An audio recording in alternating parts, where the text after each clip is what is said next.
한명숙 전 총리 왜 이렇게 논란이 되고 있죠?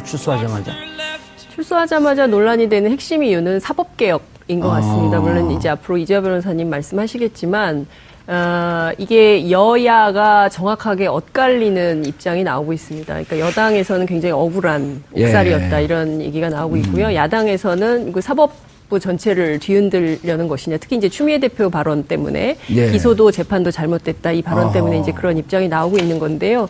여러 가지 의혹들이 계속 있어 왔었어요. 그리고 한명숙 전 총리는 굉장히 그 본인의 죄에 대해서 무죄를 주장을 하고 있었고, 검은 상복을 입고 이제 자기의 결백을 주장하기도 했었죠. 그러니까 그런 측면에서 보자면 이게 진실이 엇갈리는 측면, 정말 한명숙 전 총리가 돈을 받았을까, 이런 부분에 대해서는 여전히 논란의 여지가 있는 얼마를 상황이기도 받았다 하죠. 그러면서 9억 원이죠.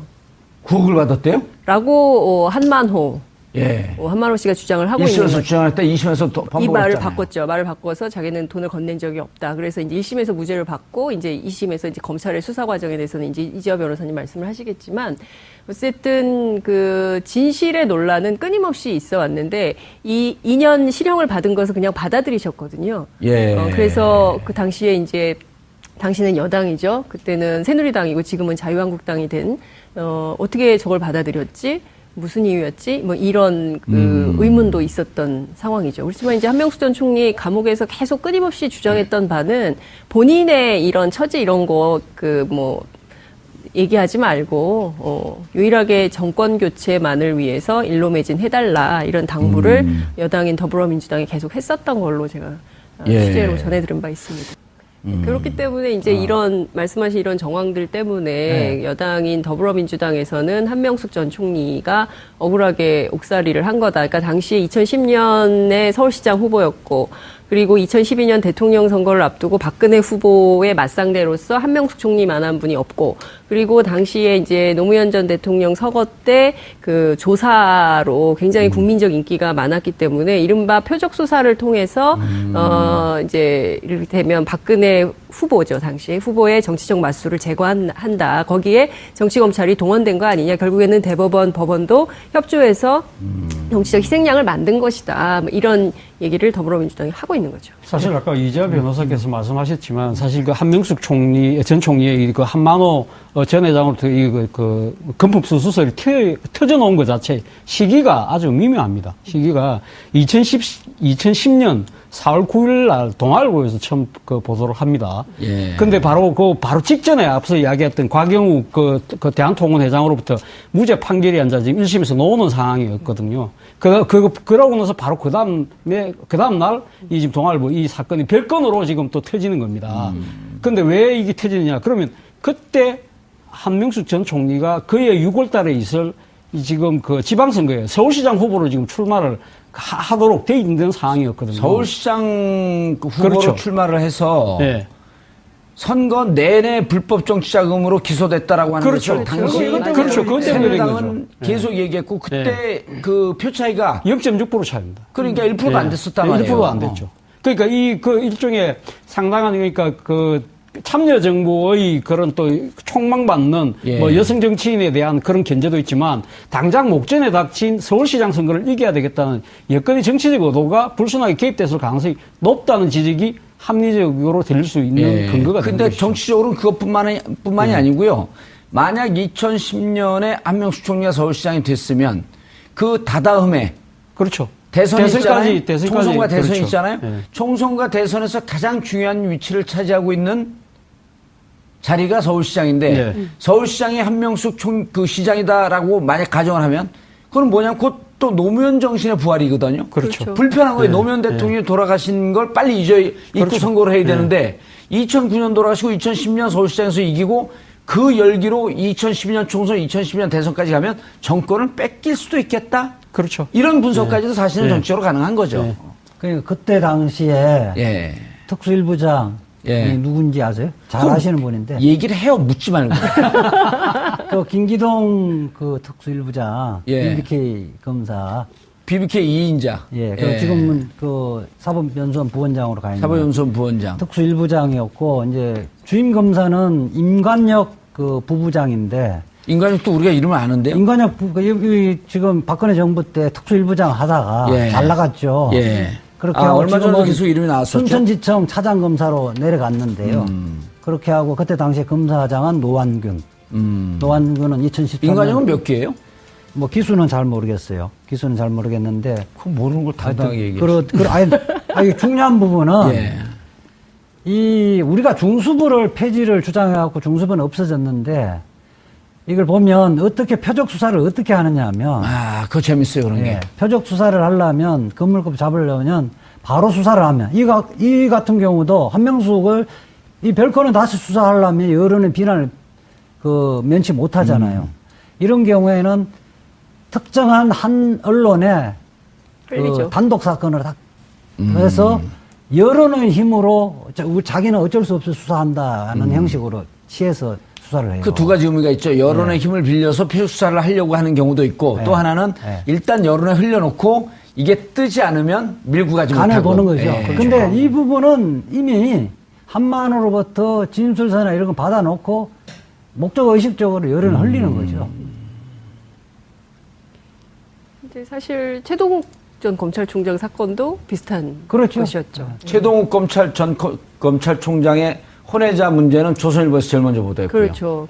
사실 그런 사건은 저 어디 무슨 휴지통 이렇게 조그맣게 써도 사람들이 어머 그랬어 이러면서 다 찾아볼 기사인데 그걸 조선일보가 일면 톱에 지난번에 올렸죠. 발언한 거 똑같이 또 하시네. 그랬었나요? 네. 죄송합니다. 아니 왜냐면 그 생각이 너무 분명하기 때문에 그러니까 이제 이런 식의 음모 이런 거에 언론이 자꾸 동원되는 기재가 되는 게 좀 슬프죠. 아니 사실. 기자시기 때문에 정확히 알지만 이런 경우 같은 경우는 표적 수사 그리고 이런 기자 단독 특종이게 되면 언론과 함께 플레이를 해나가는 거 아니에요?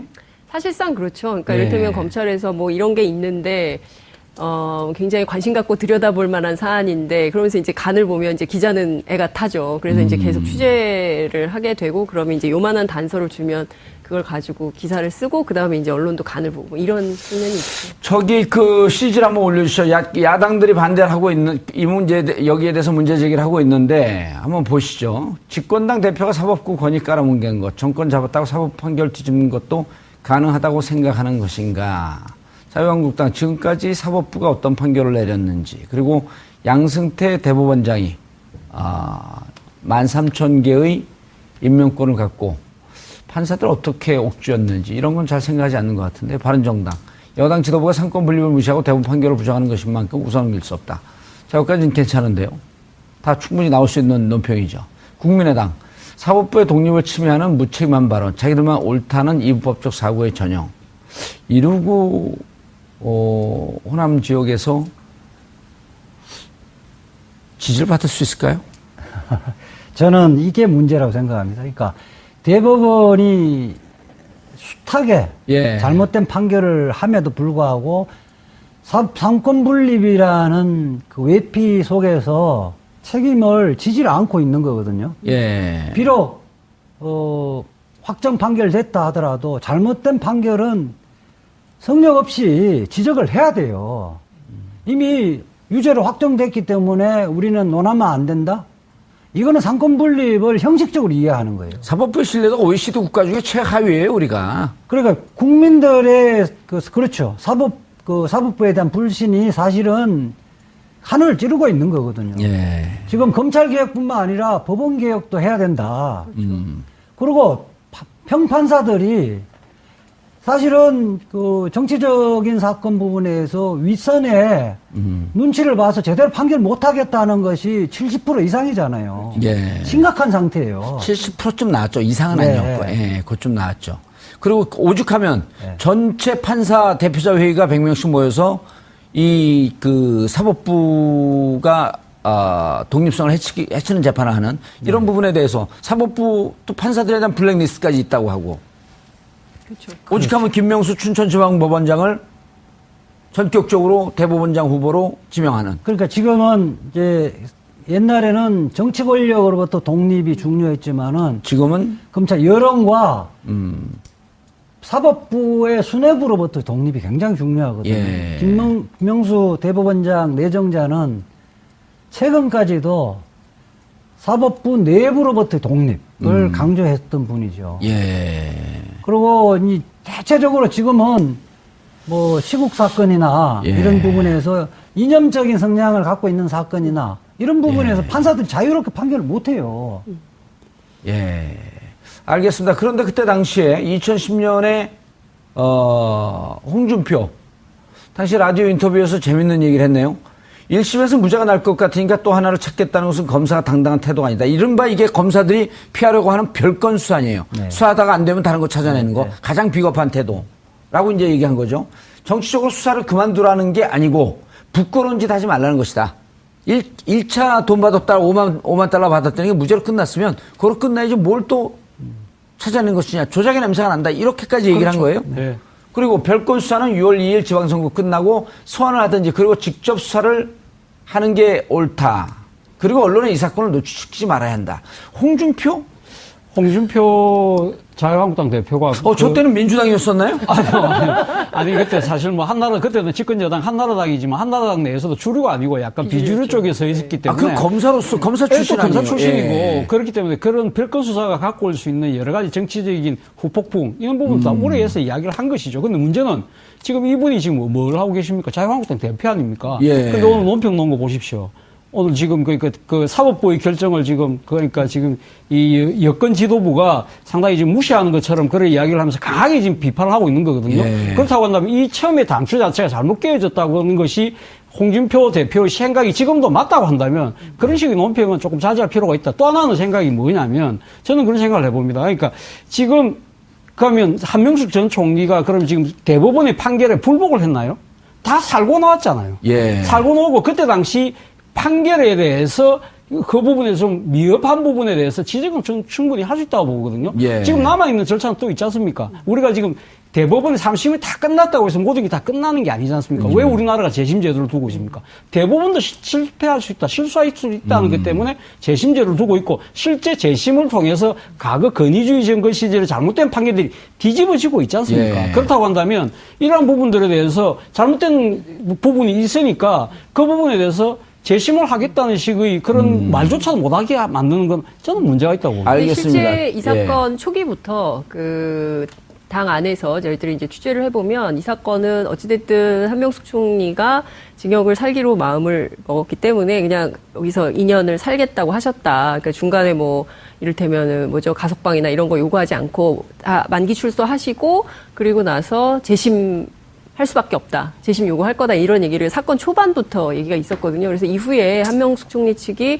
어떤 행보를 할지는 좀 지켜봐야 될 것 같아요. 그런데 이른바 이제 70년대 박정희 독재 정권 네. 시절의 인혁당 사건, 예. 그다음에 민초학년 사건, 예. 그다음에 난민전 사건, 네. 그리고 75년서부터 79년까지 김기춘 당시 공안부장인가요? 그 주도했던 23건의 간첩 조작 사건 이런 것이 재심 신청해갖고 30년, 40년 만에 네. 무죄가 나오는 경우가 90%가 넘어가고 있어요. 그렇죠. 그럼 그때 당시에 뭐라 그랬냐면 박정희 공화당 쪽에서 네. 사법부의 판결과 권위를 존중해야 한다. 네. 삼권 분립 해치는 거냐? 그런데 40년 지난 다음에 보면은 다 조작 사건이었단 말이에요. 그렇죠. 그럼 어떻게 봐야죠? 그때 그거 주장했던 사람들 돌아가셨겠구나. 이 문제가 지금 일반인들 보면 예. 양쪽 정치권의 공방 보면 다 일리가 있는 지적 같다는 느낌이 들잖아요. 예. 양비론에 빠지기가 쉽죠. 그래서 국민들은 판결문을 모르잖아요. 예. 그래서 판결문은 공개가 돼줘야 돼요. 판결문을 공개를 안 하나요? 네, 판결문은 공개를 안 하죠. 이 좀 주요 사건 같은 경우는 판결문을 공개를 돼지면 이런 경우를 보면 내가 생각할 때는 무죄인데 왜 유죄를 했을까? 또 유죄인데 왜 무죄를 했을까? 자기 판단을 할 수 있는데 사실은 언론 보도라는 것은 대부분 검찰이나 법원발 보도거든요. 예. 실체 관계를 모르고 이게 왜 또 민주당은 자기들에게 유리하면 칭찬하고 불리하면 뭐 문제 있는 판결이다 이렇게 이야기하느냐 이렇게 비난할 수도 있는 거거든요. 예. 그래서 판결문은 특별 실명 부분이나 개인 프라이버시가 있는 부분을 제외하고 예. 다 공개를 해야 돼요. 이재 변호사님, 예. 제 BBK 재판 때도 대법원 판결이 예. 그냥 기각한다 이 한 줄이었거든요. 예. 이유도 없이. 예. 진짜 그러고 보니까 판결은 받았어요, 그때? 판결 받았죠. SNS에다 좀 공개 좀 하시 그랬어요.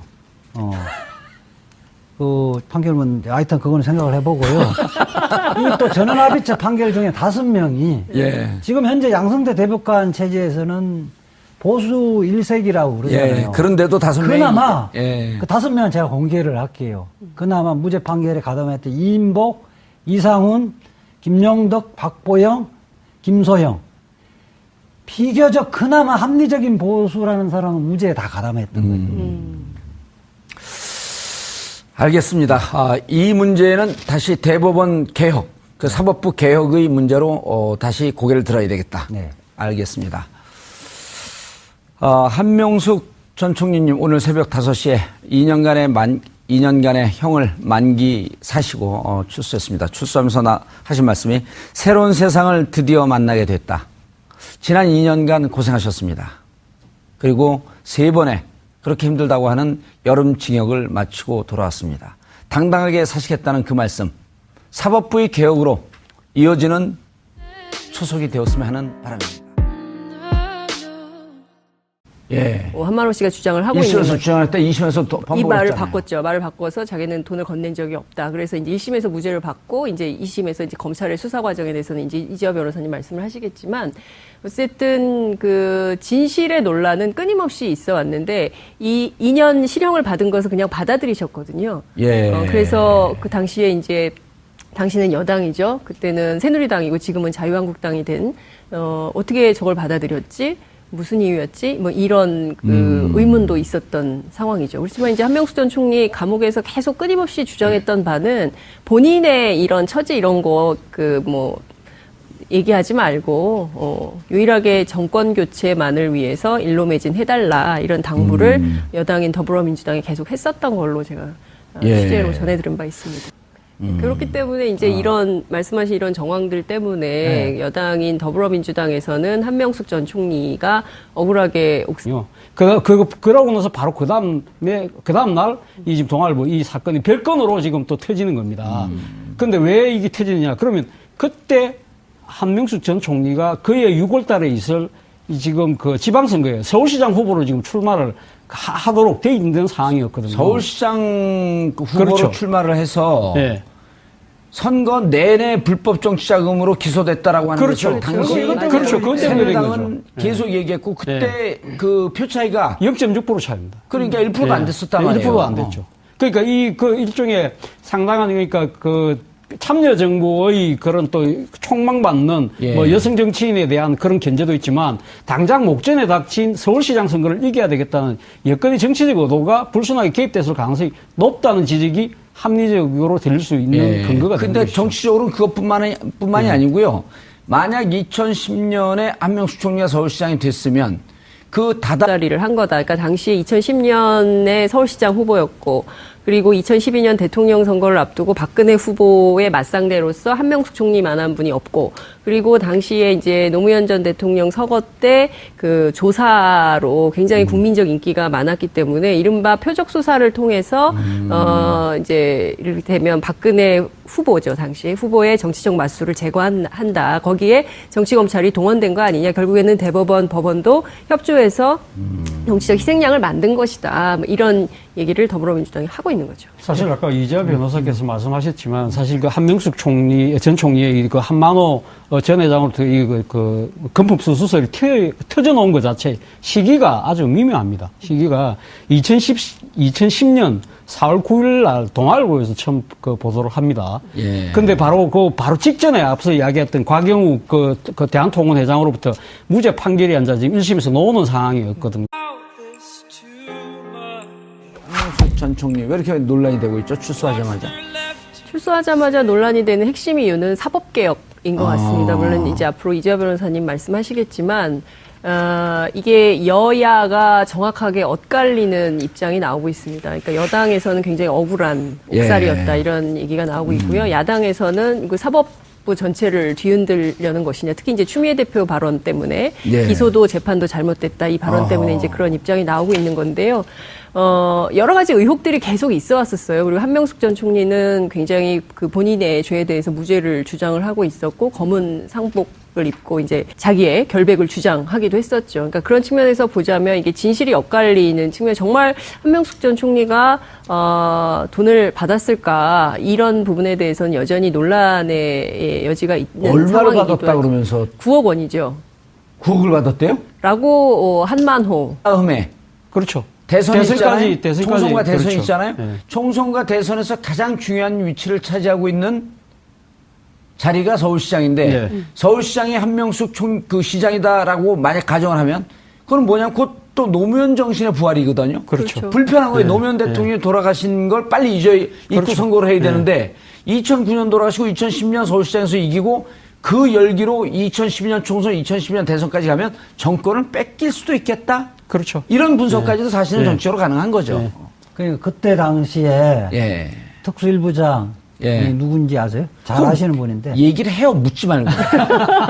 그 김기동 그 특수일부장, 예. BBK 검사, BBK 2인자. 예, 그 지금은 그 사법연수원 부원장으로 가 있는 사법연수원 부원장. 특수일부장이었고, 이제 주임 검사는 임관혁 그 부부장인데, 인간이 또 우리가 이름을 아는데요. 임관혁